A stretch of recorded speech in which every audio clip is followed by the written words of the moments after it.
you get on two wheels. You're exposed to the elements. You're living a life inside your own helmet. You feel every bump in the road. You feel every 1 or 2 degrees in temperature change. It connects you to your environment in such a powerful way. And riding a motorcycle is a beautiful, holistic experience. Welcome to Slacker Moto Radio with Brad and Addison. Based out of the Pacific Northwest, we're talking motorcycles and the motorcycle community, and we're excited to have this hour with you. Here we go.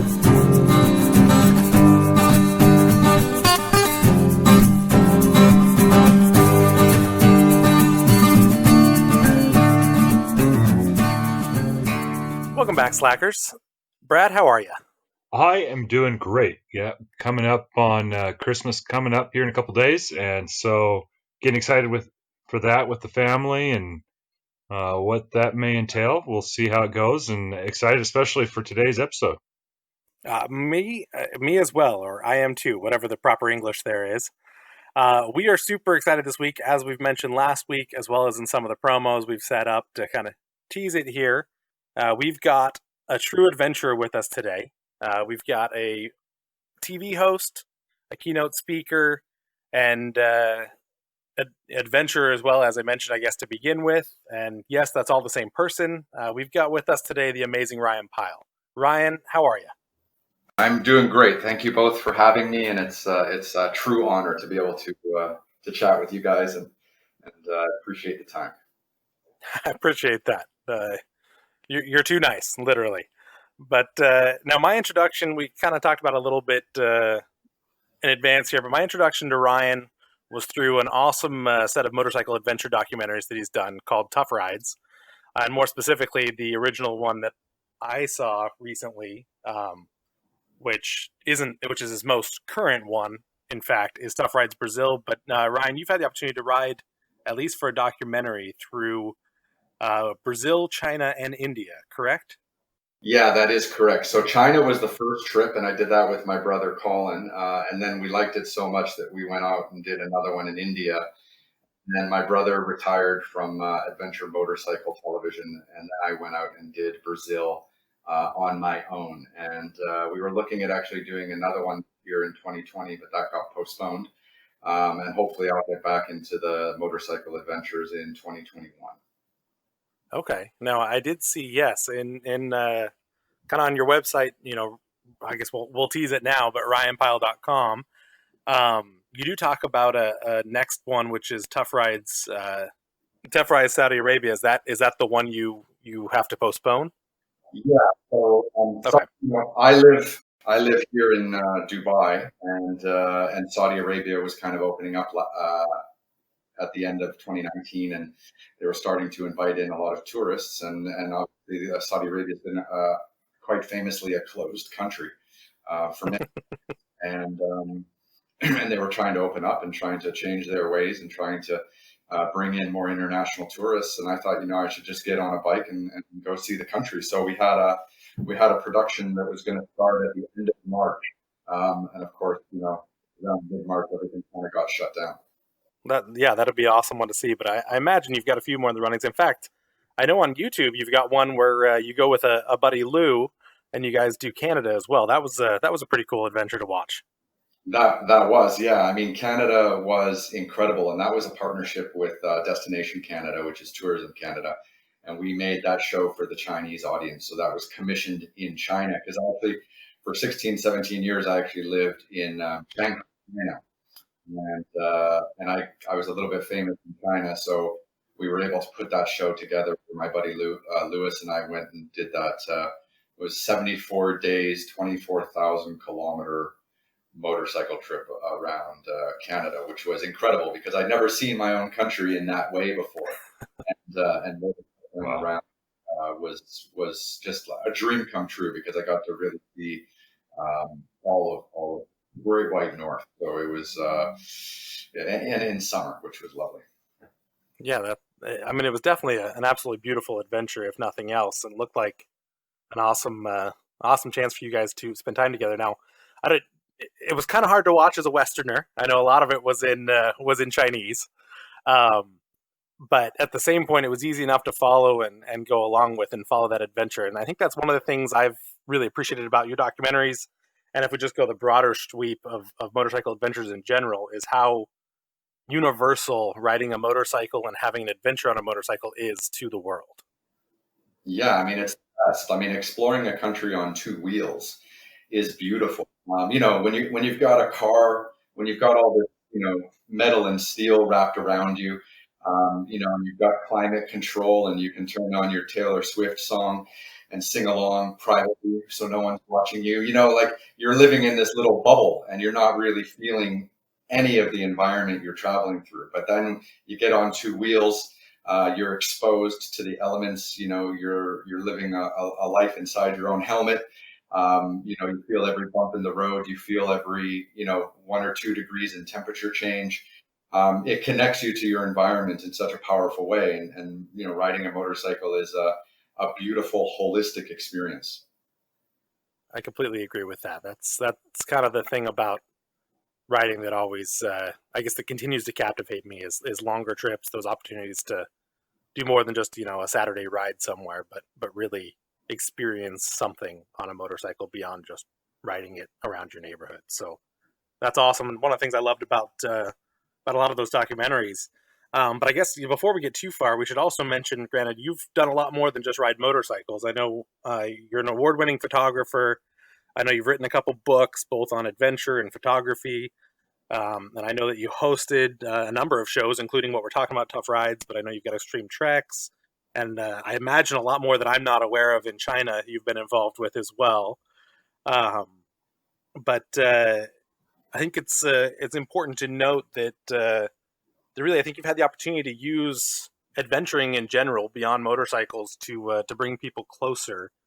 Um, as a motorcyclist, I very much appreciate that. That's something that I love on any trip is how it kind of brings people to want to talk to you. You don't see a lot of people hoarding around the car at the gas station, but people want to come and talk to the motorcycle at the gas station. And I know with a lot of your adventures, it's that way. What I guess as you've done these adventures, both motorcycle or otherwise, what has changed in your perspective on the world, really? I mean, it just gets, it just allows you to see a lot of the world. It allows you to kind of be humble. I think riding a motorcycle is a humbling experience. It kind of puts you in your place. Some days are more difficult than others. And like you said, you meet people at gas stations. You meet people at little diners along the highway. You meet people in the places in between that you would never meet people if you were driving by car or by flying, because the car just has so much more, such a bigger gas tank, and you can just go so much further. You can actually get from city to city, because so much of the world um, is designed for the car. But when you're riding a motorcycle, you do have to stop more often, and that puts you into contact with people that you would normally just go right past. And it's beautiful. You have to really be up for those engagements and be up for those conversations. And the more you listen, the more you learn. And it's definitely an educational experience. And I think that's the thing that drives me to keep kind of riding motorcycles around the world. It's just you learn so much. Yeah, I think that's awesome. I can go back a little bit and give you guys a little bit of an update. So I grew up in Toronto, Canada, and I actually played Division One basketball for the University of Toronto. And I really wanted to play professional basketball, and I just wasn't good enough. So in order to make up for that, I moved to China, and I didn't know anyone in China. I didn't speak any Chinese or anything like that. But I took one course in university called an Introduction to Modern China. And for some reason, that was enough to make me think, I need to go check this place out. So I went to China. And it's funny because when you play basketball, when you play sports at a young age, you don't grow up very well rounded. You play sports all the time. You don't have a lot of other hobbies. You don't have a lot of other interests. And it wasn't until my basketball career was done that I realized I liked riding motorcycles. I liked talking to people. I liked traveling. I liked exploring. I liked storytelling. And then what I did when I went to China was I basically just dedicated my life to storytelling. And I started off working as a photographer and a writer. I got to work with the New York Times for about 10 years. and then I moved into documentaries and television production, and Tough Rides China. That first motorcycle trip around China was really my first television production, but also too my kind of rejection of modern journalism, because I was in the journalism world for 10 years up until that motorcycle trip around China, and I had kind of become sick and tired of just the negativity of news, and I was part of that machine, and the news coming out of China all the time, all the time, all the time was just so terrible. But actually the country was lovely and I liked living there, and the people were really nice. So the first thing I wanted to do when I was done with my journalism career was ride a motorcycle around China and show people, like, quote unquote, the real China. So my brother and I, we did this, 14,000 mile, 65-day motorcycle trip around China. And the goal was to show the television audience just all of that diversity and magic that exists there. And that was kind of like how I needed to clear my head of all the kind of difficulties of working in news and journalism for 10 years. Yeah, that's awesome. Now, I guess to even take a step back, how did you get into motorcycling in general? Had you ridden prior to China?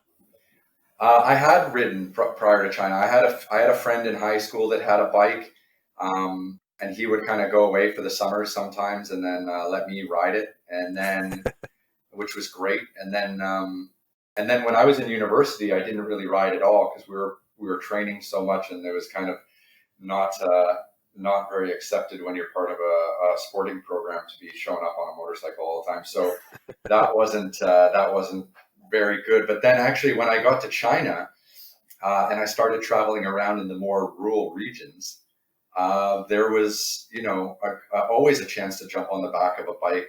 Some farmer was riding on some dirt road and you jump on the back of his bike and go. And then, sometimes when you get to some small guest house, they'd have some motorcycles that you could rent so you could get out and explore the towns and the villages and the hills nearby. And the motorcycle, while I was a journalist and while I was doing all these projects in China, a lot of which were travel related, to be honest. I did a lot of stuff for like Condé Nast magazine and Travel and Leisure magazine. A lot of them I just jump on a motorcycle and go out into the hills and stay with people or set up a tent. And I was like, man, this is amazing. And then of course the Long Way Round came out with Charlie and Ewan having their wonderful adventure. And then I thought it was a great way to see the world. And I'd been a fan of Ted Simon before that, but Ewan and Charlie, I think they really visualized what a motorcycle trip could be, and the only knock I had against them is that the television show was great, and both of them are quite dynamic personalities, but I didn't get to see enough of the country that they were traveling in, or meet enough of the local people sometimes. So I thought, why don't I just get on a motorcycle and go around one country at a time? And then people can really figure out what that country looks like and really kind of learn something about that one country. So my kind of take on motorcycle travel was definitely educational and definitely wanting to get to the bottom of what was really making this place kind of tick. Yeah, that's awesome. I think especially, obviously that recipe continues through all of the Tough Rides series. But that's one of the things in China, when you watch that first one, that really struck me the most is how diverse China is. And I think it goes to exactly what you're saying, that, a lot of the Western news has a very one-sided, outlook on China and what China is. And that includes tourism and everything in China, right? We don't really see or understand how vast and diverse China is, both in people and in landscape. And that's something that maybe with the Brazil, because I actually watched Brazil first, as I've mentioned, and that's what caught me, is it was kind of the same outlook of the Brazilian people that I had after living there for 2 years. And it wasn't the, you visited a favela, but it wasn't the gang-ridden favelas or, this, that, or the other one-sided picture. It was the dynamic, holistic picture of what that country is. So, I think I can see that in there, and I appreciate that outlook as I've watched each of these videos. Yeah, I think working in journalism for a long time definitely helped me, with my film and television shows, whether it's extreme treks or tough rides, because you learn how to put together a story, you learn how to ask questions, and then you want to have this through line that kind of carries your story, and definitely going into places kind of objectively, without your own baggage is really important. And a place like China, for example, there's so much negativity around it, and for whatever the government, I think the most important thing you can do when you're traveling is not hold a government accountable to the people, because the people you meet when you're traveling are amazing. The truck driver, the restaurateur, the bartender, the guy at the gas station. The people you meet are wonderful everywhere in the world. And then what governments do is what governments do, and that's politicking. But getting on a motorcycle and going to any country in the world, regardless of what their global reputation is in the media, is probably just going to be a great time. If that country is not war torn, you're gonna have some fun, and you're gonna meet some cool people. So that was my justification for wanting to go to Saudi Arabia. I mean, the government there does whatever they do, and they justify it however they want to justify it. But the people are amazing, and I wanted to learn about what the people thought, and what they would say to me if I showed up, on an adventure bike, and that was my only reason to go and explore. No, I appreciate that. I think that's awesome to see that dynamic of separating almost the your average person from the whole of what picture is being maybe painted for the rest of the world. So I think that's awesome. Now, sounds like you got China. Obviously, you've done a lot in China with regards to photography and writing and kind of being a global citizen there. I know you've received awards from Canada for being kind of an intermediary between the two countries. But when you're there in China, or I mean, for example, where you're at in Dubai at the moment, do you normally ride a motorcycle? Is that your normal form of transportation, or was that just kind of something you would stumble on when you were reporting and when you're taking photos? So I've actually I've never really had my own motorcycle.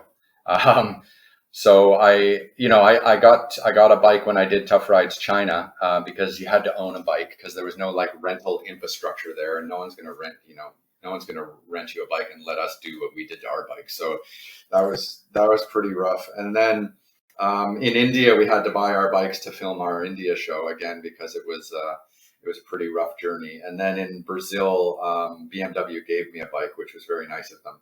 And then I brought it back in just the worst state you could ever imagine. So, but they knew that was going to happen. But I actually do not own a motorcycle, and the reason is because I travel so much. So that's why I live in Dubai. Like, I travel about 300 days a year. So last year, for example, I was filming in China in January, and then February was the Philippines, March was China again, April was Indonesia, May was Malaysia, June was Mongolia, July was Taiwan, August was Kyrgyzstan, September was Thailand, October was India, November was Hong Kong. And in between all that, I did 50 speaking engagements as well. So that's why I live in Dubai, because it's a hub for the world basically, and the airline is very nice. So that all sounds ridiculous now, because we're all locked down, sitting in quarantine. But that was my 2019 life, and I loved it. And that life is by design, and I very much enjoy that. And then obviously now to be locked down and not have that freedom is very difficult. But obviously. I'm just complaining about nothing, because people are losing their homes and losing their jobs and losing their livelihoods, and I'm just kind of stuck in one place. So it's not the end of the world, but actually being stuck has made me want to ride more now than ever before. And I think that the motorcycle is the ultimate social distancing vehicle. And I went into a dealership the other day actually to try to buy a bike, and they didn't have the one I wanted. So I'm still bikeless at the moment, but I'm trying to work. Well, now we got to know what you wanted now, if you're going to talk about buying a bike. Well, I am actually very partial, to BMWs, just because I've worked with them in the past. I am not currently on their payroll, so this is not a sponsored segment. but I have ridden their bikes so much in the past because they've given me free ones that I just like them and I just feel comfortable on them.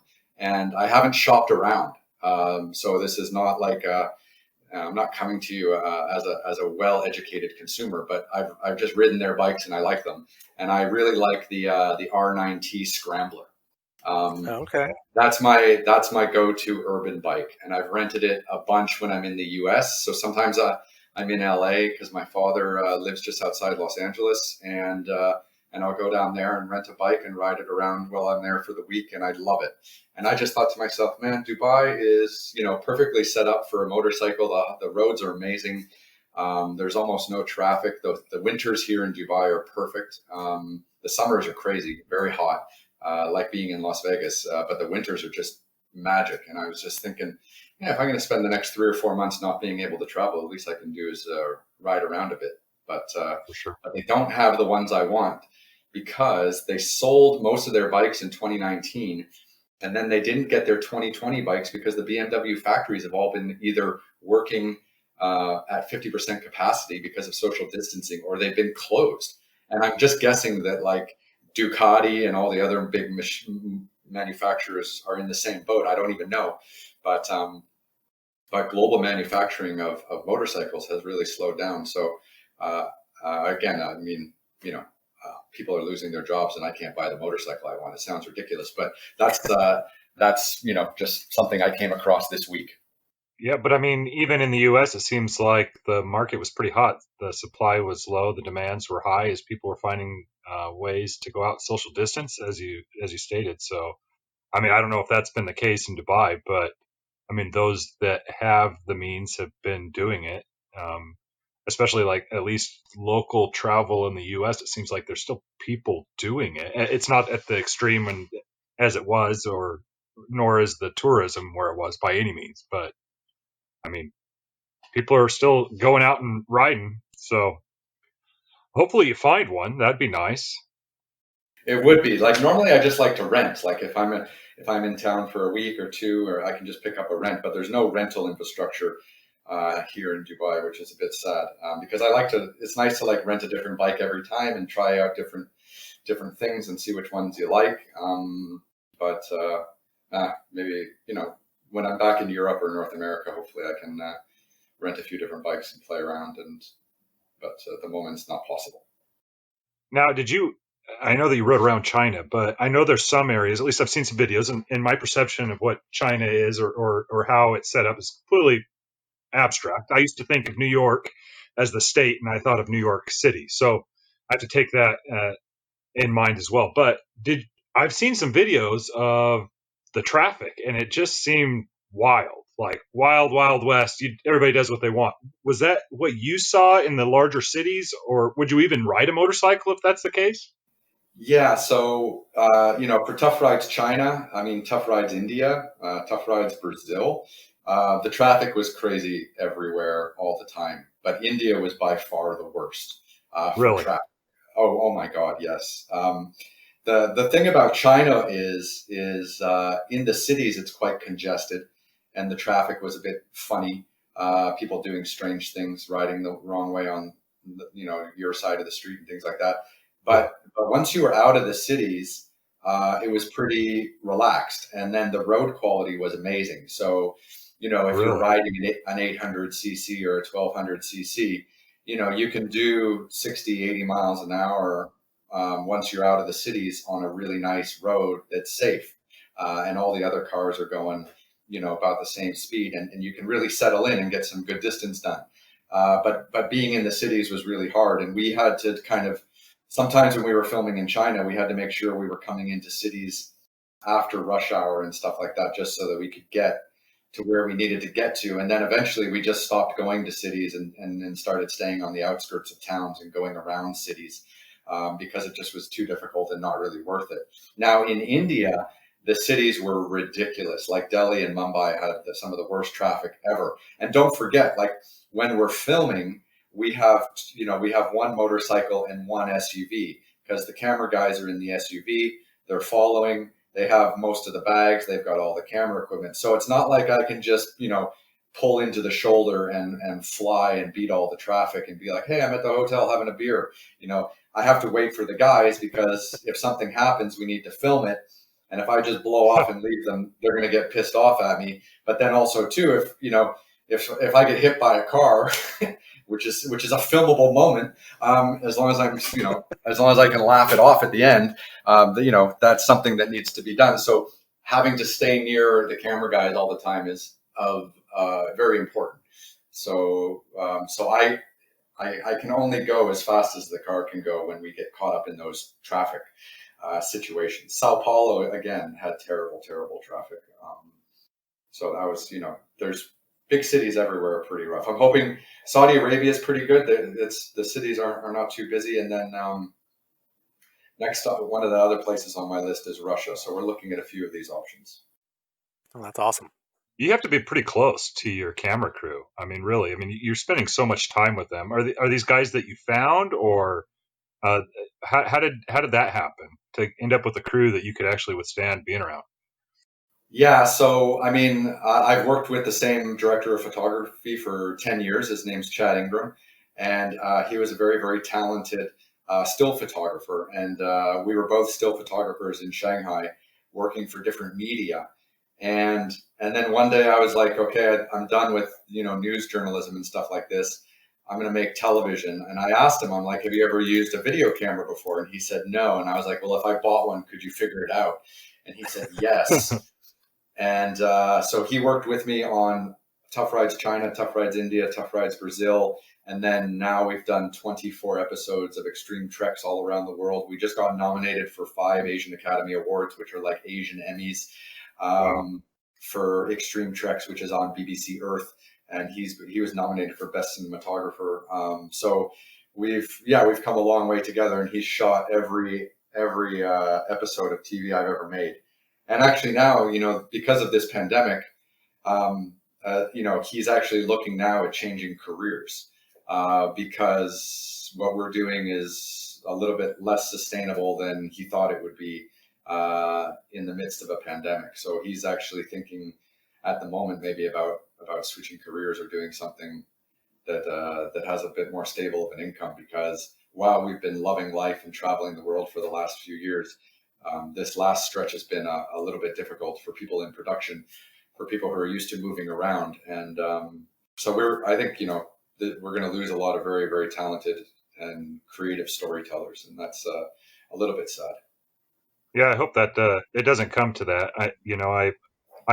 I would assume, and we all hope, that this is the only pandemic that we have to go through. But I think having something in your back pocket is always a good thing to have, as far as being able to sustain some sort of income and be able to, if you have a family, take care of family, whatever it may be. So as a result of you doing these things and going out, did any of these other guys that you go out with, did they ever get the bug for motorcycling as well, or did they already have it?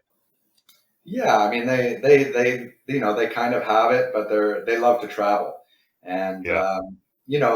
traveling is a drug. You wake up every day, you see something new, you meet someone new, you eat something new. It's every day is new and fresh, and that is a heightened level of existence, and it's something that you'd absolutely get addicted to. And for me and my crew, we're all very much on that drug, and which has made the last few months even more difficult, I think, because we did travel with impunity for many years and loved it, and it's been a kind of a rude awakening. Yeah, I can imagine that's very much the case for somebody who's in different countries, especially. I mean, that we were talking about that before, that country borders and global community has kind of shrunk a little bit due to this pandemic, which I think is one of the big negatives, as well as the obvious.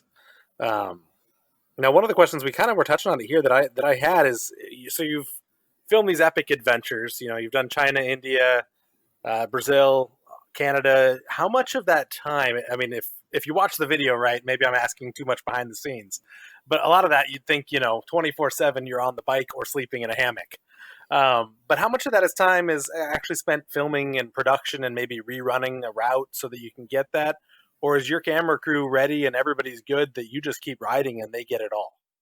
No, it definitely doesn't work like that at all. So I think, okay, so with regards to what we shoot and what gets used, it's usually like on the 10% rule. So we shoot, 10 times more than we need, and we just pick the best bits.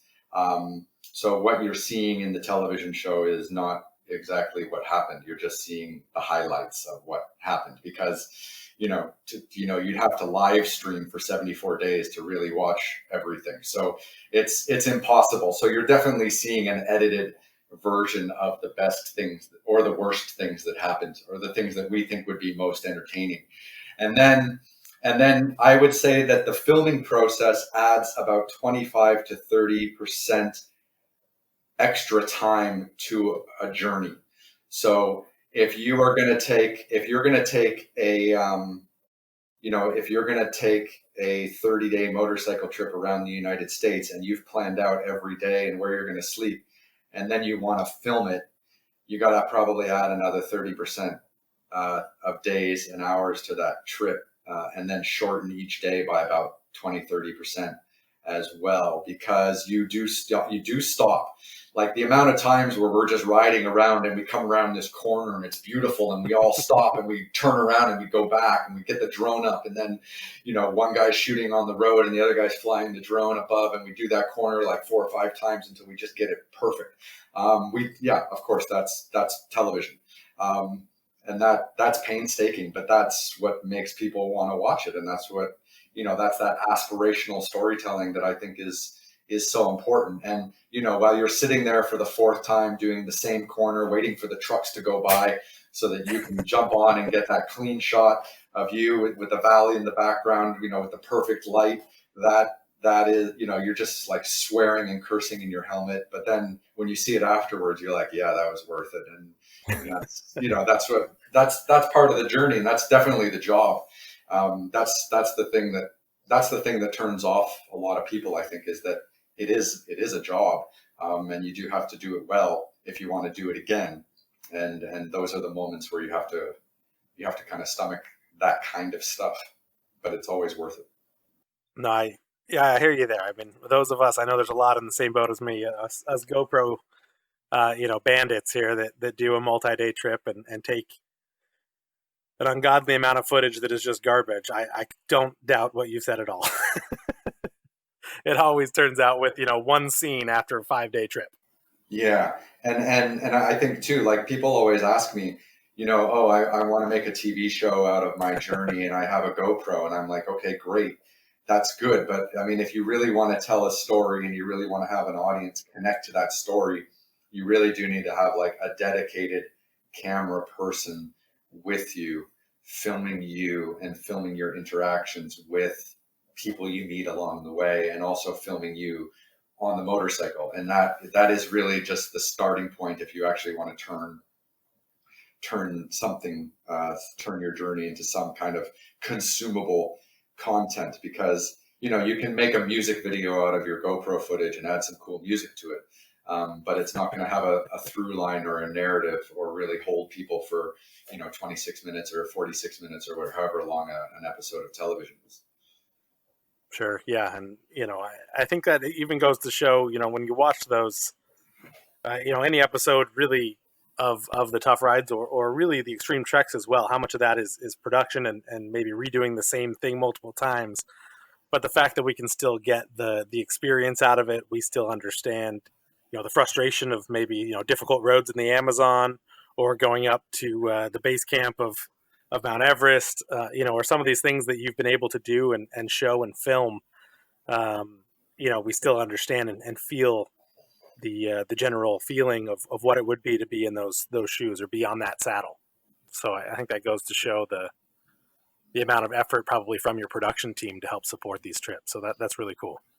Yeah, no, thank you. That's exactly what we want. And because I was in journalism for so many years, I really got tired of negative stories and sensationalized everything. So when I decided I wanted to make television, I decided I only wanted the trips and the shows to be very aspirational. So, wanting to put you in that saddle, wanting to put you in my footsteps, that is where we want to be with the show. and I have no interest in making documentaries or doing in-depth features about some political leaders in some place doing something bad. Like, I just want to make beautiful travel shows, because I did my time as a hard journalist, and it made me sad. And now all I want to do is, when everyone's had a shitty day at the office and they come home at 9 p.m., they can turn on my show and be taken away from their terrible day, and see a little something that hopefully cheers them up. And that's the medicine I'm trying to deliver. No, I think that's awesome. Now, I guess one of the things that struck me, having gone in the reverse order for your tough rides, was the difference on your solo trips versus you and Colin. And if you want to get into the details of Colin and Brazil, feel free. If not, that's all right. No, But we'll what get is the into it. difference? I love this stuff. Okay. I'm curious. Obviously in Brazil trip, you were riding that solo, which, as somebody who kind of lived there for a couple of years, I almost appreciated that, because it felt like you really took the people of Brazil as maybe your, not co-host, but your buddy on the ride, right? Each place you stopped, you needed that companionship because you were just in your own helmet for the last however many hours per day. And I understand that, having ridden solo before. But how is that dynamic to you? What did you prefer? What did you find different between riding, with your brother versus doing that solo trip, or even your trip through Canada with Lewis? So this is great, and I'm so glad that you've picked up on this, because as a storyteller, this was really crucial. When I did my trips with Colin in China and India, we obviously had a wonderful time together, and we're actually very good friends. We're very close as brothers, and we never had any arguments or anything like that. We were just trying to get through each day and stay safe. and but from a filmmaking perspective, it was often just the two of us talking about what we were seeing, and some people love that, and then some people hate it. So some people are like, oh, you didn't talk to enough people from India, or you didn't explain this person's life in China. It was just kind of like my brother and I talking about what we were seeing in the moment. And then when my brother decided to retire, and kind of gave me his blessing to keep making the show without him. And then when I went to Brazil, I definitely was like, okay, we're not going to have Colin. We need to have a lot of Brazilian people. And I really felt like we went out of our way to really find some amazing characters who are living amazing lives to kind of fill the gap. And actually, I love my brother, but I actually liked the Brazil trip more because I felt like I learned more about Brazil by talking to Brazilians and not just kind of having these conversations with my brother. And it's funny, like, people on the internet are really mean. So you'll find comments from like Brazil, like, oh, this is terrible because he's just traveling around by himself. Like the other shows with his brother were better, because people liked the dialogue between the two of us, because we made fun of each other, and maybe he like said something bad about me while I was filling up the gas tank and he was just talking to the camera by himself. So people love that, like, bickering brother kind of stuff. But that's kind of like lowest common denominator storytelling. Like, it's fun, but it's easy. But going to Brazil and like really meeting all these people and connecting with the guy that lives in the Amazon, who has 16 kids and 34 grandkids, and we were there for his birthday, and he's hacking up and making caipirinhas, and he's hacking ice with his machete.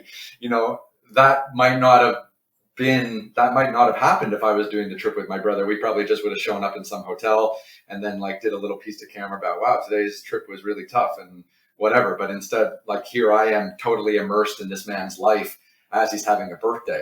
And from a filmmaking and a storytelling standpoint, I very much prefer the Brazil model. And I definitely got much more out of Brazil as a learning experience, being on that production than in China and India. So it's, it all depends on what the audience likes. They love the Ewan and Charlie, like, bickering back and forth stuff, or the Tough Rides China and India, where there's two perspectives of what we're seeing. But for me, I really loved Brazil and just kind of being all in all the time, and also on my own. Yeah, I think it was really on brand for the adventure side of it. A lot of adventure situations are a day's worth of tough riding in your own head, and then you just want to talk it out. And often it's your crew that you're with, or whatever at the campfire that night. But anybody that's been on an adventure, whether it's on road, off road, or anything in between, at the end of the day, you want to talk that through, and it doesn't matter if it's the Airbnb host, the host of the bed and breakfast, the guy in the front of the hotel, or the buddies you're riding with. You want to talk about that day. You want to experience the moment, and I think you've mentioned that in a couple of the shows that really resonated. That motorcycling is such a in the now situation that you have to be present, you have to be in the moment, you can't be in the past, you can't be in the future, or you're going to either make a mistake or miss something. And I think that I agree with you on this, and I didn't know where you would go on it, so I'm glad I'm not speaking blasphemy when I appreciated the solo ride fashion of Brazil as well. So that's really cool. Yeah, no, some people like Brazil better. Some people like the China and India ones better. But my brother has retired, so it's he's not coming back. So if I do any more, everyone's just going to have to get used to the solo riding adventures, or just find something else to watch, I guess. But it'd be tough You to can't lose. say that. It'd be tough to lose. It'd be tough to lose. I'm not gonna. Well, what I'm saying is, I'm not gonna bring in a second rider who's not my brother. So. I wouldn't do that just to keep people happy. That's what I thought Addison was going at here. I thought he was wanting to join. Yeah, you. I was waiting for the invite. Oh, sorry. No. No. Plane tickets are cheap right now. Plane tickets are cheap if you can get your 7 COVID tests before you have to cross the continent. Yeah, I can't do anything when I get there. I'm stuck in a specific quarantine hotel, but I can get there real cheap. There you go. Amazing. No, that's awesome. But yeah, so I guess along those lines, obviously there's a different dynamic in each of them just based on where you're at and the people and the cultures. Are there any moments on those? Obviously, there's times where things are nerve-wracking or scary or just completely awe-inspiring. What have been some of your favorite moments from your adventures, even if it's kind of not something on film or whatever? The thing that kills me the most is when the support vehicle dies. So, like, we're making a television show about riding a motorcycle, and we just have endless car problems everywhere we go, and it's just exhausting. So that really winds me up. Like, when I remember we were in Brazil one day. It was like day 3, and our support vehicle died, and I was like, come on, like, we're on a motorcycle trip. Like, we got to get another 250 miles or whatever before sun goes down, because we don't like riding at night because it's quite dangerous. So we try to use as much daylight as we can every day. And yeah, and then the support vehicle breaks down, and then you got to figure out like how to get a tow truck in Portuguese, and then the tow truck doesn't take you to the place the car can get fixed. They just take you off the highway, and like they leave you at a gas station, and then they give you a number of someone else who can pick you up, and it's just a logistical nightmare when that car doesn't work. When a motorcycle doesn't work, you can throw it on, you can literally throw it in the back of an SUV, which we did in China when my battery froze. We literally threw it in the back of the SUV and just drove it, to the next place.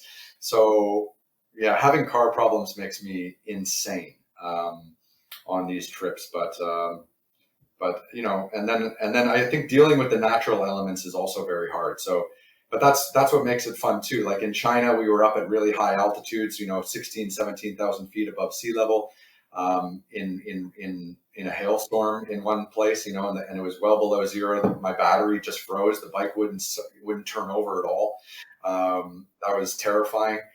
In India, we got caught in some horrific rainstorms because we were there kind of at the tail end of the monsoon season, and riding in India in dry conditions is incredibly dangerous. Riding in India in the middle of a monsoon is just stupid. And there were days where we just either only did a few kilometers or a few miles and then had to get off the road, or there were afternoons where we would just sit in gas stations and watch it rain because it was too dangerous to be on the road. So the natural elements are always wild. And then of course you've got the quality of the road itself. So you had lived in Brazil, Addison, for some time. The BR-319, the Road of Ghosts that connects Manaus to Porto Velho, it's 1,000 miles pretty much of straight Amazonian road, and the road was built by the Brazilian military in the 1960s, and then they just basically left it, and the jungle has reclaimed the road, and it's not a road that you should take, and it's not a road you should take by yourself, and it's not a road that you should take with just one car.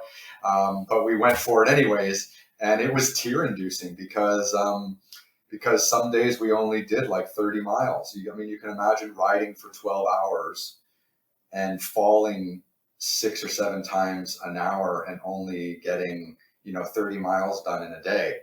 And somehow that's not motorcycle riding. That's just like banging your head against the wall for a week. But those kind of moments are, you have to embrace them for what they are, and of course they make you a stronger person, and able to kind of withstand more pain at a later date. But those are kind of three things, like just the natural elements of all the countries you have to deal with, and then sometimes the quality of the road can be quite difficult. And it's funny too, like roads are tough, but and they push you in really kind of unique ways, and how you rebound and how you kind of overcome these challenges definitely shapes you as a human being. And I think that's another way that these motorcycle trips can kind of test people and find out like really kind of what you're made of.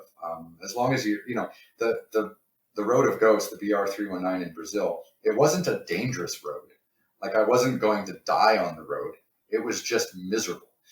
So it was more of, instead of being dangerous, it was just more of an exercise in discomfort. Wow. Yeah. And I might have cried. I might have cried a little there, off and on. One of those days. Like you know what the problem was? Is I had this big 800 cc motorcycle, and of course when you're riding through mud up to your knees, you want to be on the smallest, lightest bike possible. So I wish I had like a 100 cc Suzuki or something, but I was on this 800 cc BMW, and it just kept falling, and lifting it up was a nightmare. But the biggest problem is these big bikes, they have they're air cooled, right? So you have to be moving at a certain speed to cool off the engine. And Yeah. when you're doing 30 miles a day and you're falling over every few minutes, the bike is overheating and it's not cooling off. And then what also happened was the Brazilian mud in the Amazon is the worst mud in the world. It's this sticky red and it sticks to everything, and you have to use a stick to get it off. And the more you drop your bike, the outer casing of the motorcycle gets covered in this mud, and then it heats up and it turns into like clay, and it cooks your bike. So your bike isn't getting any air, and there's no heat escaping, and it actually comes up through the seat.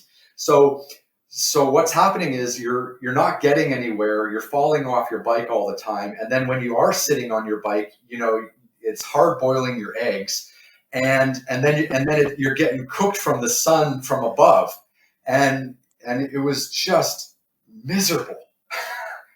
It was unbelievable. Yeah, I didn't have the pleasure of spending too much time in Amazon. Basically, was in the Sao Paulo area for basically the entire time. So Right. I can only imagine. I had enough friends and people that I had met from that area that just walking it seemed on the edge of misery, let alone being cooked on top of a bike for 30 miles a day at max. I mean, it was that definitely came through. It looked like that was one hell of a road. Yeah, it was a good one. That's not motorcycle riding. Yeah, Yeah, it was a good one. yeah, that's crazy. That kind of leads me to one of the things I'm curious. So you're not. It sounds like you ride bikes often, and different bikes when you can rent them and get on them.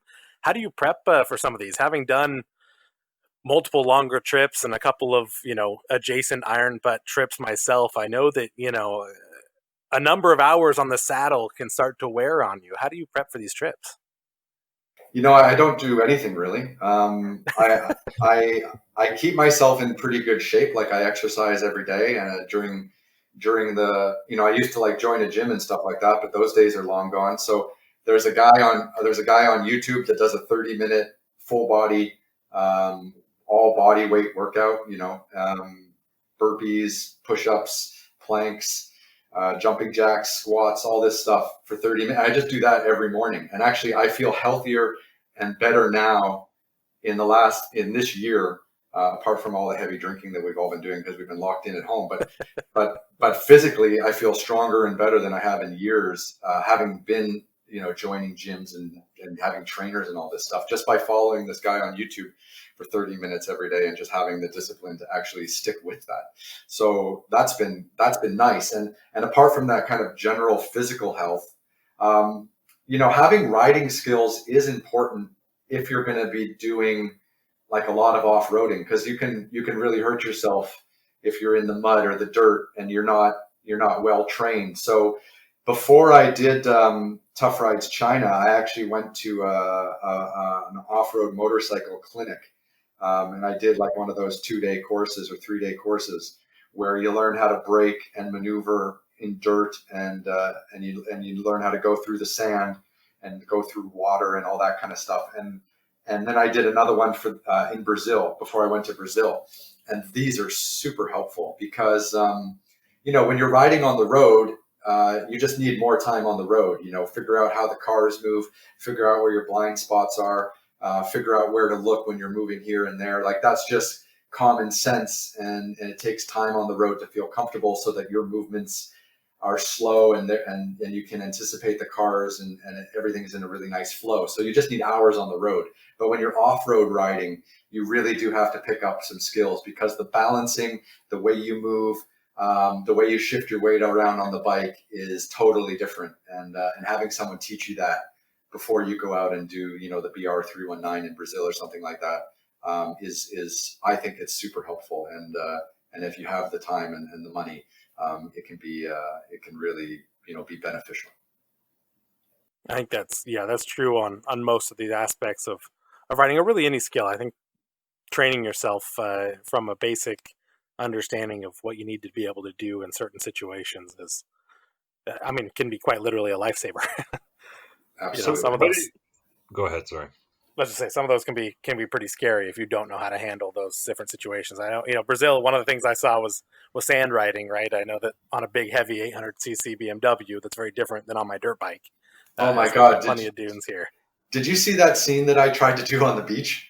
So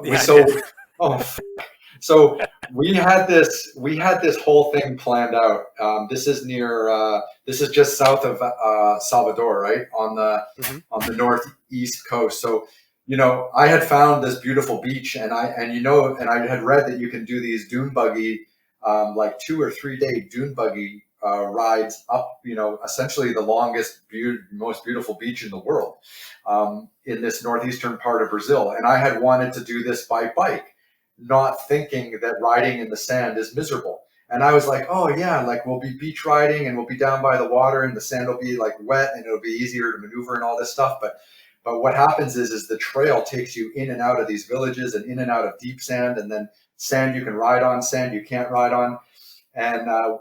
We gave up after half a day and just cut that whole scene out of the show, and then just got right back on the highway because I fell like 6 times in 3 hours, and my wheels got dug into the sand so deep when I was trying to get out of the sand. And I was just like, this is not the television experience that I wanted to have. So we just ended up cutting that whole 3-day thing out of the show, and I will make up the time somewhere else. But yeah, sand is terrible. Mud is worse. Yeah, fair enough. You went through basically all the gambits of off-road riding in that Brazilian trip. As we talked about a little earlier, for better or worse, I think that's something that, having lived in Brazil and watching your adventure, makes me want to plan something, adjacent to that, and good, bad, or indifferent, depending on where it's at. There are definitely some spots that look like it would be well worth leaving out of that itinerary. Yes, definitely. But don't forget, like, you're also making the show for an audience, and the audience like to see you struggle every now and then. So it's good to push yourself in ways that are less comfortable. People definitely talk about the BR 319 experience in Brazil as being like their favorite part of the show, just because of the isolation and the emptiness. And when you're in a city or when there's lots of people around, you speak to the camera, you look to the audience and you talk to them in one way. And then when you're halfway down the BR 319 and you're 500 miles into it and you can't go back, and the only thing to do is go forward, your whole tone changes. And there's definitely some fear in your eyes. And I think that, the audience loves that too, because the whole emotion of the journey changes. And I think you really have to, as a producer of television, because I also produce and direct the shows as well, like we definitely try to find those roads or those parts of the journey where we're really out on a limb, and we try to make it not dangerous, but definitely uncomfortable. And putting ourselves through those experiences are hair raising, but also, those are the things you remember, 10 years later or 5 years later or whatever it's been. Sure. Yeah. Now, is that the craziest thing that you've had to you've decided in the midst of your recording to cut out, or have you had any other incidences on a motorcycle that you were going to tip and it just got crazy, got ridiculous, and it didn't even show up at all? Yeah, I mean, sometimes we've cut days that were, we've gone in directions and then, got off those roads and went in other directions. Like we keep, like, especially in Brazil, for example, where it was just me on my own.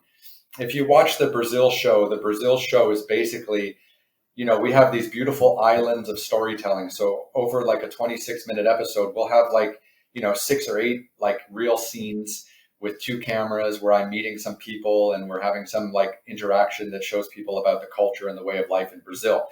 And then in between all those scenes is the riding. And some people complain that there's not enough riding. And then some people complain that there's not enough education about Brazil. You can't make everyone happy. But what we try to do is we try to have these like 6 story points or 7 story points over a 26-minute episode. And then in between all that, we have like the really cool riding shots or stories from the road. And, when you're on the road for 60 days, you end up with tons of riding stories and tons of riding shots that never make it. So that's, so what you're seeing there is like, so, we had this 3-day riding along the beach, and we were going to make a big scene about that. But a big scene about that is maybe only 3 or 4 minutes of an actual TV show. So to cut it, just because it didn't look good and it was miserable, and it was just like, guys, we're not even in the Amazon yet. Like the Amazon is going to be fucking terrible. I'm sorry if I'm swearing too much, but the Amazon was terrible. But and it's like I'm in this beach resort and I'm having a terrible day on the bike. Like I'm like, this is the wrong place to be having these emotions. Like we have thousands of miles ahead of us that are just going to be terrible. That's where the story is. So I was just like, let's just get off the beach and get back on the road and make up some distance, and we'll get back to our storytelling and get to the next appointment. And so we keep it really fluid and really fun, and that's that's why the show is really fun to make. Is we make changes all the time, and hopefully for the better. Yeah. Now, one of the things I saw on your site, and I'm just curious how this ties into, a production environment, is that you were, I can't remember, correct me if I'm wrong at any time, but some sort of an executive travel along, if you can't, if I could say that, where somebody could go with you on these journeys. I mean, how would that even tie in to all of this? So that's when we have that out in the world. Okay, so first of all, it's important for everyone to know that I make independent television shows. So Sure. when you see my show on Amazon, Amazon doesn't give me like $100,000 to make my show before I make it. I have to Right. go out and raise money for my show or make my show on my own and then sell it afterwards. Completely And understandable. yeah, so financing is always difficult, and always tough. And a few years ago, I had a few venture capital guys come up to me, and they said, "Hey, I saw your Extreme Trek show on a airplane, and my buddy and I are quite fit, and we would love to go out with you on one of your episodes, and we'll just Sure. be behind the camera, and we won't be a problem at all, but we'd love to like go to one of these exotic parts of the world and see how you do it."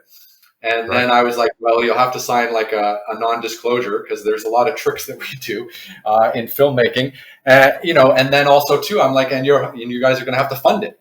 And they were like, yeah, like tell us how much you need. And I told them how much I needed, and they said yes. And I was like, ooh, this could be a business model. So Right. I've been trying to bring more people out, and it's a maximum of 2, and and you have to have some level of fitness, and it hasn't been for the motorcycle trips. It's been for the Extreme Treks episodes and stuff like that. Okay. And yeah, so we bring people out to these deserts and up these mountains, and we have liability forms, and we make sure all the insurance is in place and everything like that. And for the most part, people have a really, really amazing experience, and I make a new friend or two, and it helps me also fund the television show that, was just nominated for 5 Asian Academy Awards, which no broadcaster seems to be able to pay us for.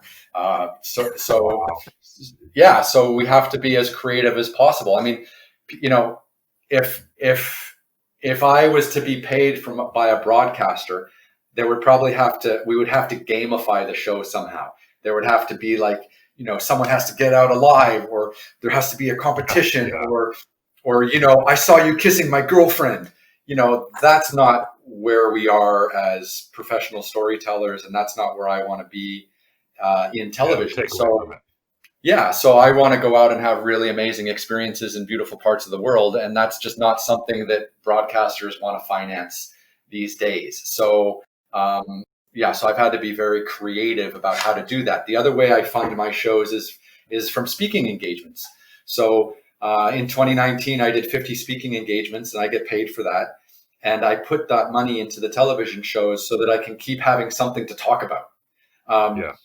And then, of course, once the shows are made, they get sold to broadcasters, and we get a bit of money back. And then I get royalties and things like that over the years. But it's not necessarily enough to actually make the show, because climbing Aconcagua, which is a 24,000 foot mountain in Argentina, which is the highest mountain in South America, we did one of our episodes there for Extreme Treks. It costs tens of thousands of dollars to go and do stuff like that with a film crew. But it was one of the best episodes I've ever made, and it was one of the most extreme environments we've ever filmed in, and it was amazing. So, someday we'll get Warren Buffett to do the executive program so that we can film in Antarctica, because that's like the most expensive place in the world to film, and it costs hundreds of thousands of dollars to film in Antarctica. But there's definitely some good trekking and some good adventures to be had down there. So that's kind of a take on the business model of where we are and how we try to put these projects together, which is every time it's just a totally different jigsaw puzzle. But that's part of it. I mean, that's part of the fun. That's part of the challenge. And then, when we finish it and people like it and they have no idea what the backstory was of how we put it together, we just smile and just say, thanks, guys. I'm glad you liked the show. Yeah, I just can't imagine getting out there, and then let's say you're halfway through your trip and whoever you're with is going, "Oh man, I can't. This guy's crazy. I can't do this. What are you going to do? You have to finish it, right? I mean, I guess unless you're around somewhere where people can go." Yeah, we always have an exit. So when we do have someone come out as part of the executive program, which is the dumbest name ever, but I thought it would be cool to have an executive program. We always have one extra guide and one extra animal. So we often use like yaks or donkeys to move our camera gear and bags through the mountains. So right, yeah, a lot of batteries, a lot of weight. Yeah. Yeah, a lot of batteries, a lot of weight. Like hundreds of pounds of stuff. So when we have someone come out with us, we always have one extra guide and one extra donkey or animal for them. Because my guys and I we're very fit. We've been doing this for years. We know how our body works at altitude and all this kind of stuff. We do 8 or 10 of these trips a year. But for someone who's not there physically or mentally, so all we do is have an extra guide and an extra pack animal, and then if they start feeling rough, they're back down the hill with our guide, and they'll be at the hotel waiting for us when we come back in 4 or 5 days. And that's their experience, and it's not the experience that they wanted to have, but maybe they pushed themselves far enough and they learned something, and they helped us fund our show, and that's just where we are. Yeah. And they didn't get the glory shot on the top of the mountain, but maybe next time. So it's they're definitely not part of my crew, and although we want to take care of them and make things as comfortable as possible, the story, they're not part of the story. So if things start to go sideways, it's very easy to get them out safely so that they can feel safe and feel like they're being cared for without interfering with the production. So that's kind of how we manage that. And I'm sure you guys make that perfectly clear at the very beginning. We're out here to do this film, and this is what we're going to do. I want to take care of you, but blah, blah, blah. Yeah. Here's your 400-page liability and disclaimer form that you need to sign as well. Sometimes it's just what, like on the back of a napkin, but we do get it done. Yeah, yeah. So now, what is the most important thing that you've found is critical when you go on these adventures, whether it be your treks or extreme ride, whatever it is? I mean, what is it aside from maybe your typical safety gear, your riding gear, that you would not leave without? So, with regard specifically to motorcycle adventuring, my rain suit. For those of you who have watched Tough Rides China, I went and did Tough Rides China without a rain suit, and it was the dumbest thing I've ever done in my life Oh, because it rained and motorcycle stuff doesn't dry well ever. And then of course, in episode 4, I think when we went up to the border with China and Pakistan, this was the worst day ever because I'll walk you through the day. Okay, so we wake up at 8 a.m. We're having breakfast. We're at about 16. We're at about 12, 14. We're at about 14,000 feet above sea level. And we need to go up to about 17,000 feet above sea level to get to the border where China and Pakistan is, the highest border crossing in the world, Karakum Highway. And we wake up at 8 o'clock and it's raining at 14,000 feet. And, jeez. and then we're like, well, if it's raining at 14,000 feet, it's probably snowing at 17 or 18,000 feet. But let's go for it anyways. And we didn't have our rain gear. And so what happened is like for the first hour, we were getting rained on, and then our clothes were wet, and the rain was getting through. There's no such thing as anything on a motorcycle clothing, apparatus that's actually waterproof. You need a rain suit. That's the only thing that's waterproof. I hate when they advertise all these jackets as being like weatherproof or rainproof. They're not. If you don't have a plastic garbage bag rain suit, and they cost like $50, then you're not ready for the rain. And so what happened was we started our journey, and for the first hour and a half, it's raining on us, and we're getting totally soaked, and it's getting through to our under layers and our mid layers and stuff like that. And then the next hour and a half, it dropped below zero, so everything turned to ice, including our clothing. And then we started getting like hypothermia, like our clothes were killing us, like slowly. And everything was wet, and we were like, and our hands were done, and you couldn't even feel the hand warmers on the bike anymore. Wow, and all our clothes were frozen. So that was just the worst planned day ever on a bike. So now no matter where I go, I always have a rain suit. And I love my rain suit because I wear it a lot when it's not raining because it's just warm. And some days, in Brazil, for example, we were out of the Amazon, and we were coming back down to Sao Paulo and the bigger cities, and it started getting really cold, and I would just put on my rain suit in the morning and wear it all day riding just to stay nice and warm because I was having like a climate shock because I'd come out of the Amazon and it was like, hot and humid every day, and I was dying on the bike. And then all of a sudden, 2-3 days later, it's much, much colder. And it took me like a week to like make that transition physically. And so I would just put on my rain suit in the morning and ride in it all day, and it broke the wind nicely and it kept me nice and warm. And I was just toasty, and I just like that feeling of being on a bike and just being warm and nice. And so the rain suit is like my favorite piece of kit. No, I like that. I like that. Yeah. Yeah, it's amazing what 20 degrees Celsius feels like after you've been in 40 degrees Celsius. Yeah, it's How freezing. cold It that feels like winter. And if you're gonna settle in and do 5, 6, 7, 100 miles a day, and that's what we did. Like when we came out of the Amazon in Brazil, for example, we had a really good stretch of road and not a lot to shoot. So a couple drone shots a day and a couple passing shots a day, and maybe a scene at a gas station every day. But the rest of the time we were just moving because we wanted to get back down to southern Brazil where we could, see the Iguazu Falls and make a scene there. Or we had a few people to meet, towards the back end of our journey.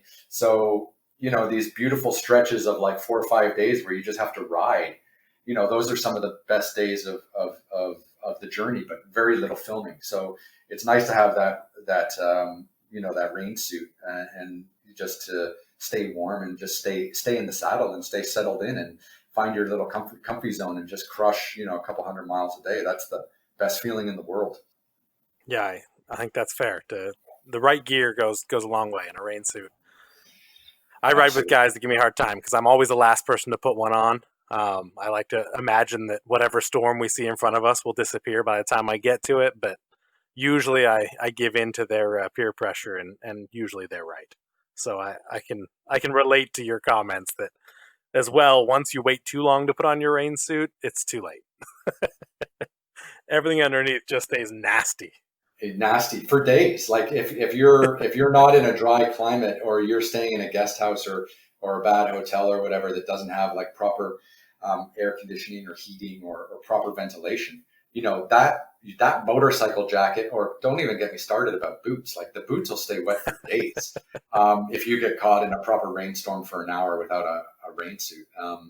So it can be it can be a tough one. And yeah, everyone kind of agreeing at the same time when to put on the rain suit is a huge pain in the ass. And that was the great thing about Brazil, because Sure. I was by myself. So I was like, no, it's not raining yet, but I'm not liking those clouds over there. So I'll just pop on the rain suit now, and I'll take it off in an hour if it doesn't rain, but I'll put it on and we'll be safe rather than sorry later. Yeah, I'm now remembering a scene. I think it was India where you and Colin had that debate. Yeah, we were going back and forth because that was crazy though, because we were in Rajasthan. We were in Rajasthan and it was like 40 degrees Celsius, which is like maybe 120 degrees Fahrenheit. And we got caught in these like wicked thunderstorms. So, it was so hot that they would whip up these crazy thunderstorms, and then it would rain for like an hour. And that was when I think I got a flat tire, and then we had to get off the side of the road, and it was raining, and we were trying to pump it up enough so that we could get to the next village and get it like properly repaired.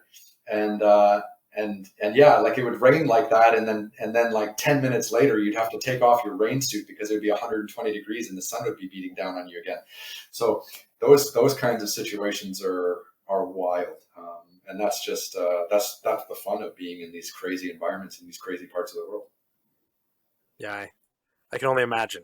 Now, do you spend a lot of time preparing for these trips? I mean, how much of the trip is pre-planned, and how much of it is we will go to X, Y, and Z locations? Everything in between's open. Well, because we have a film crew, and we're paying people by the day, and we're renting an SUV, and we do have like a pretty fixed schedule. Okay. So today we're going to go 300 miles. We're going to stay at this hotel, and all of that is done before we leave. But then within that, there's always room for moving things around.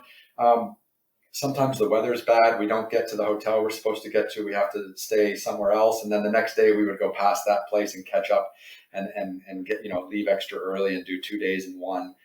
Or sometimes we're filming in one place and we're like, we should stay another day and film more here because this is going to be a big scene in the show. And then actually the next 3 days, we don't have much filming to do. So we can actually do like 2 days in one, and then we'll pick up the third day later. So we're always changing the schedule, but we always start the trip with a fixed schedule, per day.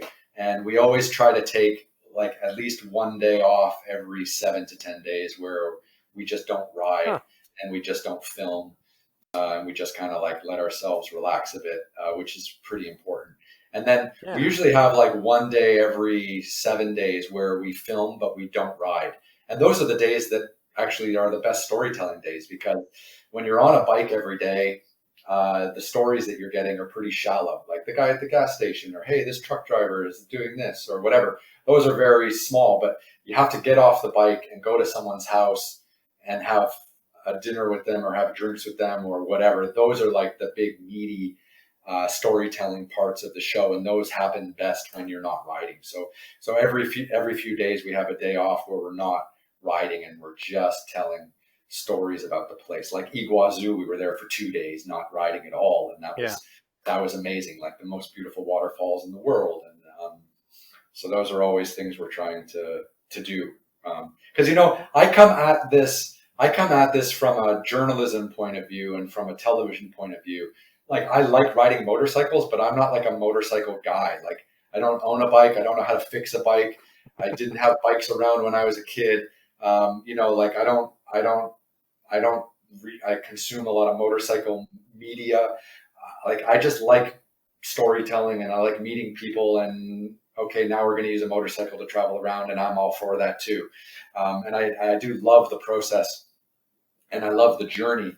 But I'm not like a motorcycle guy. Like, I can't go to a motorcycle trade show and ask the right questions about all the motorcycles. But I can sit on one and be like, yeah, this is one I could ride for like 60, 70 days. Like, so that's kind of where my knowledge of the bike world is.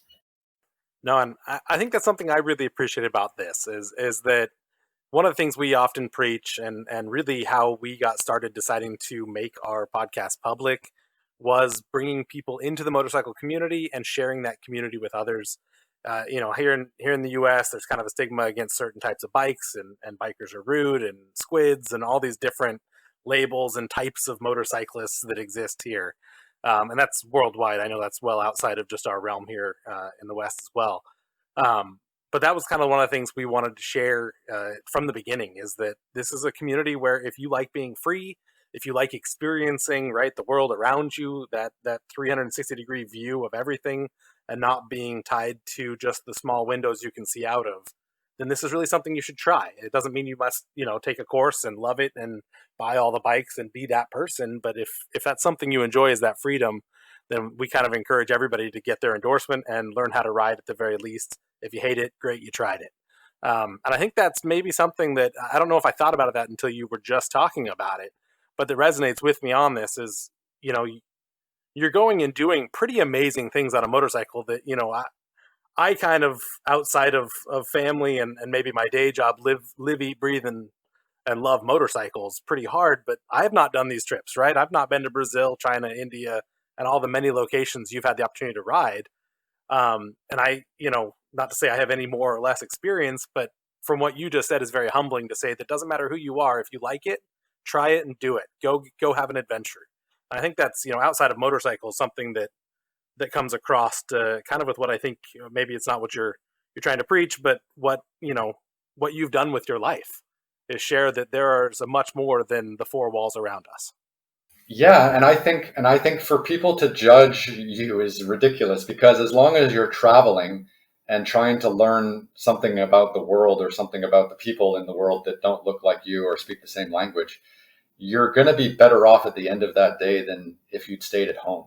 So for people to judge or to have something negative to say about someone who's trying to do something and trying to better themselves is ridiculous. And they should, take a hard look at themselves in the mirror, because anyone that gets on a motorcycle and wants to meet new people and explore something, whether they're tattooed or a banker on a BMW or whatever the stereotype is, they're trying to go out and do something, and learn a little bit about themselves and learn a little about the world around them. And I think that, that should be supported in all walks of life at any time. And everyone just has so much to say about motorcycling. It's kind of ridiculous, but just get on a bike and go see something. And if you stop and meet someone interesting, stay a while, break bread, and talk about life. And you're going to end off that day a better person than you started. And that's why we ride. That's why we try to learn. And that's why we love doing these big trips. No, I appreciate that. You said it much better than I could. I talk for a living. Yeah. But before we let you go, is there anything that you want to bring up, share, promote? What are you doing? What's next? Other than it sounds like Russia and Saudi Arabia. Well, I mean, we're in difficult times, and I just you hope everyone's safe and doing the best they can out there in the world, and my world has kind of been turned upside down a little bit from all of this stuff, and it's hard to know where I'll have the chance to film next or what I'll have the chance to do next. And it even kind of sounds silly worrying about where I'm going to film next when there's all this chaos going around, and people are losing their jobs and losing their homes and losing the ability to feed their families and stuff. But yeah, I'm just kind of hiding out at the moment, not knowing what to do next because, we're in an environment right now of great uncertainty. And until Warren Buffett joins my executive program, it's just going to be difficult waiting for people to, decide where they want to spend money to invite us to film or where we can invest in another project and film safely. Because I don't know if you guys know, like I'm a little, I'm a little concerned at the moment because in February, you guys might not know my whole COVID story, but in February I was filming in Myanmar, and then in March I was in Ethiopia.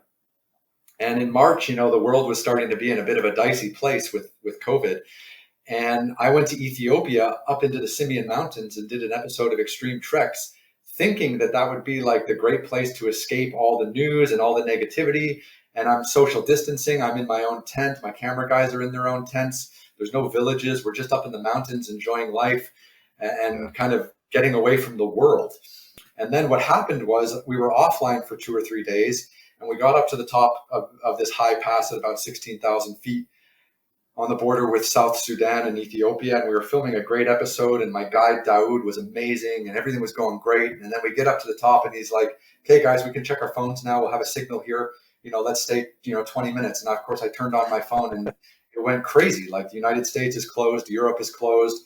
And then my home, the United Arab Emirates, they closed. And I actually couldn't come back to the United Arab Emirates. I couldn't come back to my home in Dubai. And I'm a property owner. And they were only letting passport holders in, and I just have like a residence visa, like a green card.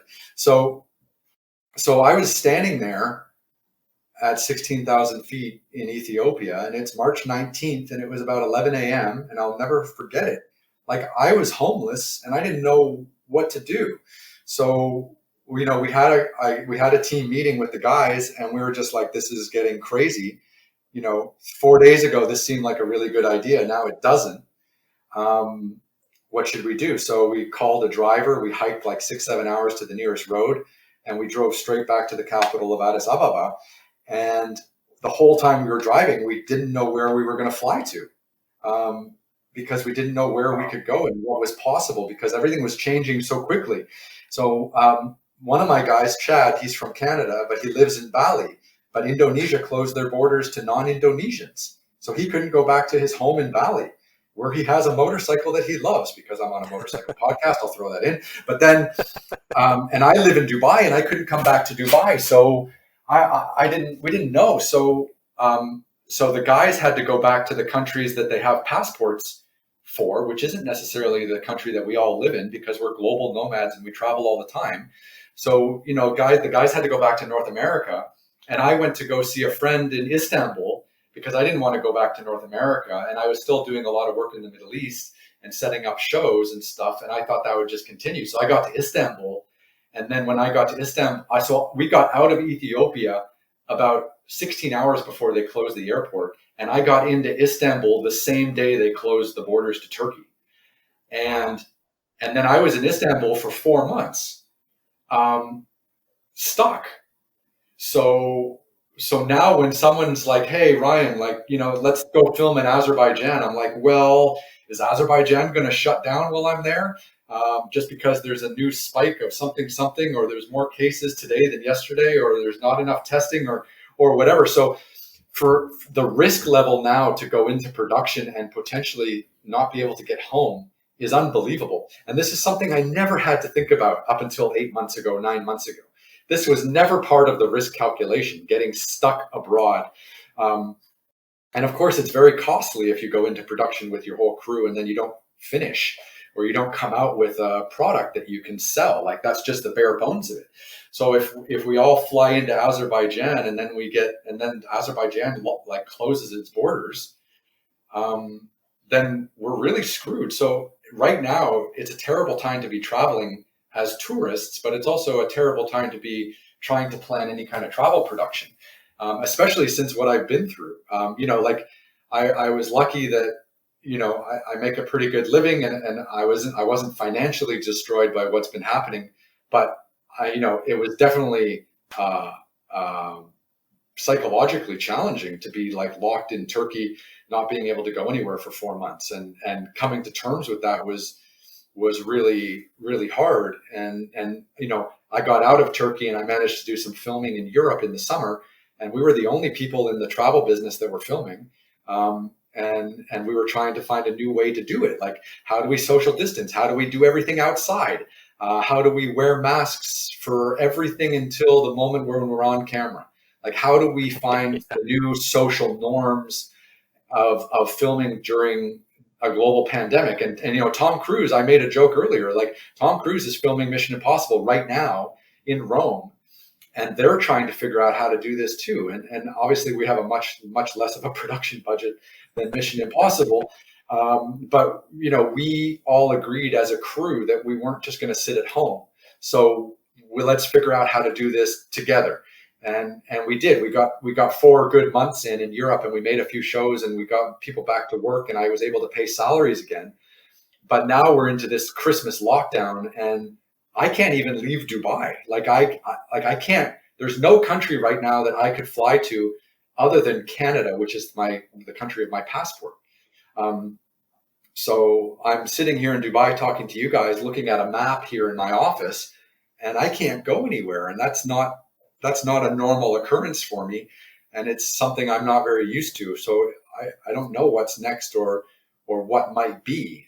All we can hope is that whatever is going on, it's better by the summer maybe, and then I might have the chance to ride a motorcycle somewhere and make a TV show. But it's impossible to really know, and I'm really gun shy about traveling at the moment because of what happened and getting stuck abroad, and not really being able to get back. So it's been an interesting year, but I have no confidence that I'll be able to get back and make any kind of television in the next 2 or 3 or 4 months. Yeah. Wow.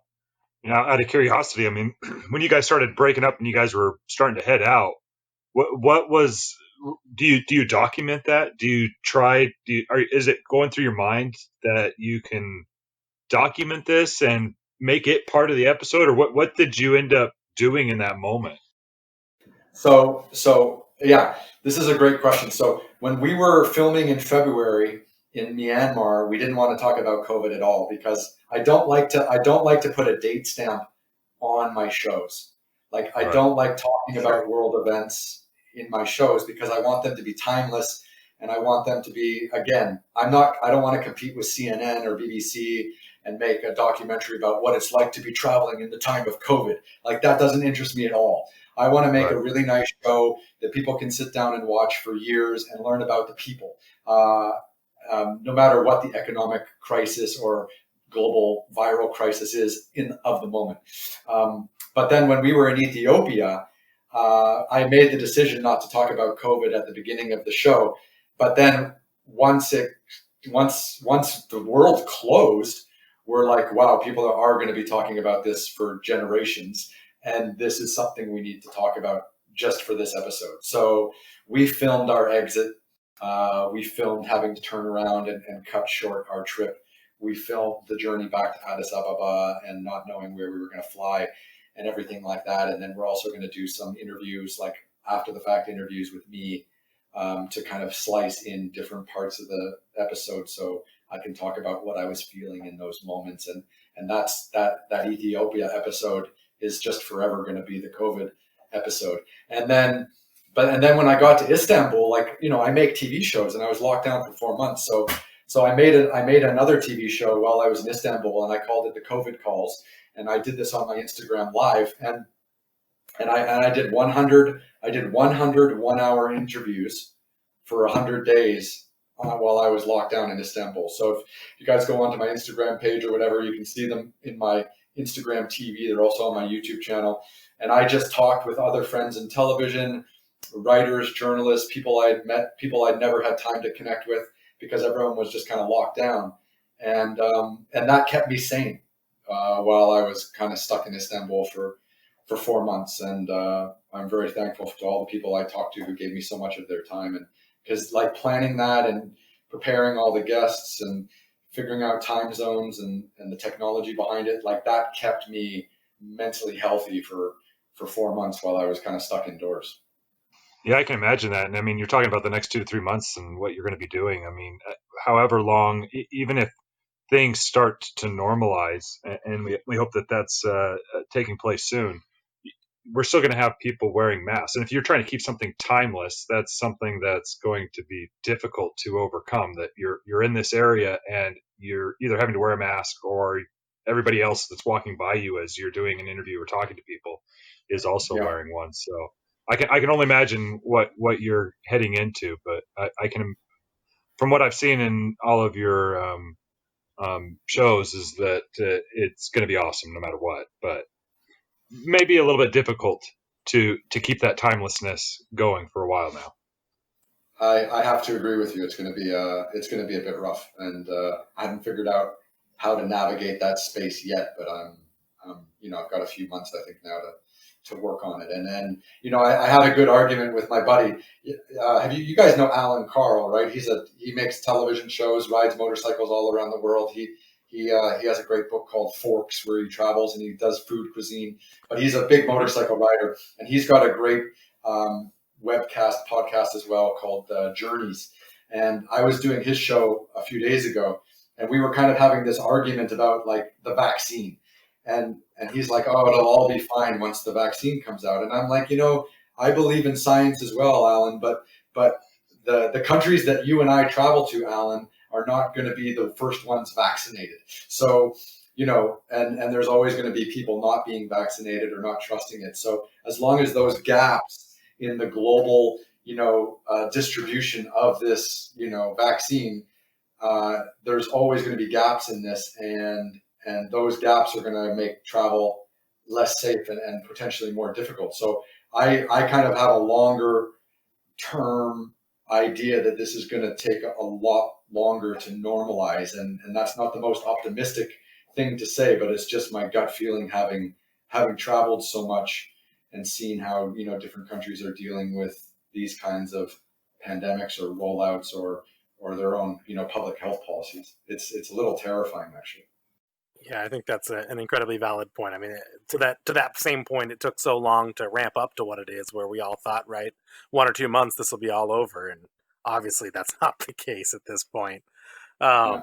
And so I think that's a very fair statement, and probably one of the reasons, I think that's one of the reasons I've reintroduced myself to a lot of the adventure videos here, that you've done is it is, a COVID safe opportunity to go and hike and do these things. Those are, obviously motorcycles, hiking, adventuring is a pretty socially distance safe activity.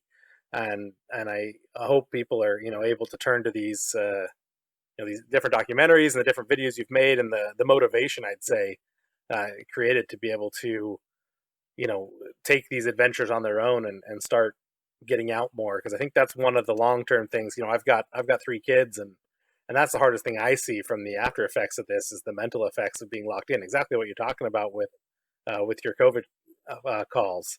That Right. if you don't have something outside of just sitting in 4 walls, this is driving people crazy. Yeah.